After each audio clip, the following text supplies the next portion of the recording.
तुम्हाला दोऱ्या वळायला येतात?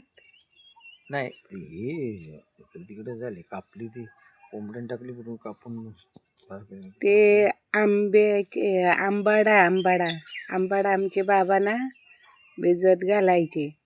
भिजवून 2-3 दिवस माझा भिजून बास होतो झाले वळायचं वगैरे की मग आणायचे द्वार आणि सुकत ठेवायचे. द्वार काढायचं सुकत ठेवलं की मग ते सोलायचे त्यांना आणि सोलून मग त्याच्यावर ते तुमचे सूम म्हणतात ना ते वळायचे. जुपण्या वळायचं मला मस्त. माझ्या बायाच्या हातने काम काय जात नव्हते. सासरे बी तसेच होते. आमचे बाबा तर कलाच होते. हे झाप बी बाबा बनवायचे वळायचे. माझा म्हातारा बी गुढीपाडव्याचा झापच बनवायच्या कोंबडी डालायची डालगी. माझे वडील सुद्धा कोंबड्याचा झाप गुढीपाडवा झाला की संध्याकाळी चिवा फोडला की उगवले मुडे ते गवताचे मुडे तांदूळ ठेवण्यासाठी हा बाबा माझा आमचे म्हातारा बनवायचे.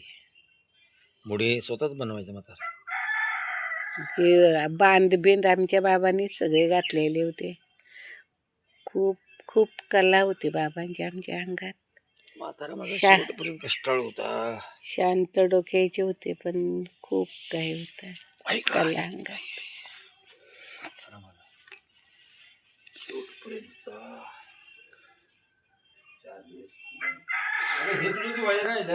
काय?